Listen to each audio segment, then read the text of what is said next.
Laske. Siinä saa. Ja pitäisikö rauhoittaakseen kertoa hyvin kuiva juttu. Odotteleminen. Niin, jos nyt olisi tällä kertaa sisällä pitää. Niin, meillä oli kahvilassa istuskelemassa biologi, fyysikko ja matemaatikko. Joku musta täplö oli. Me otteli siitä kadulta. Alusta. Meillä oli kahvilassa istuskelemassa biologi, fyysikko ja matemaatikko. Ja jorisi siinä jotain ja sitten ne sattui katselemaan kadun toisella puolella toinen kahvila. No ne tsiikas sitä ja sinne meni 2 ihmistä sisään. No hetken päästä sieltä tuli 3 pihalle. Ne rupesi pohtimaan, että mikä tämä selitys tähän oli. Että mitä siinä niin kuin kävi. No biologi totesi, että no niin, no siellä on lisäännytty. Ei siinä mitään. Ihan normaalia toimintaa. Biologi totesi, että ne on lisääntyneet yhdellä. Siis 2 miestä.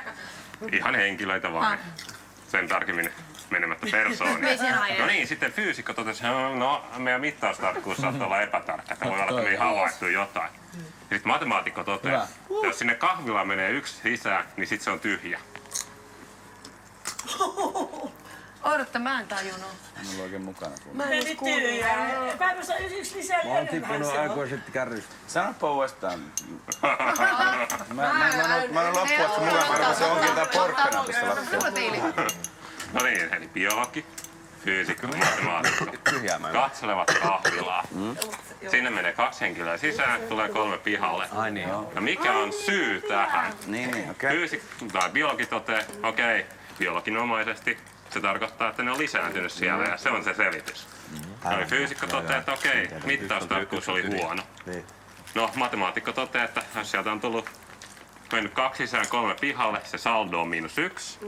Jotenka sit kun sinne menee 1 sisään, niin se on 0, eli se on tyhjä. Vielä Toi oli ihan hyvä. Piti vähän miettiä. Miten se alkoi. Ai niinku terveellistä, ei täällä syö niin. Mä otin just tän kulhota. Tuo tekee hyvää vyötellä pohkeet pitkältä aikaa, kun ei oo kenkiä käs pitänyt. Joo. Sä oot hyvä.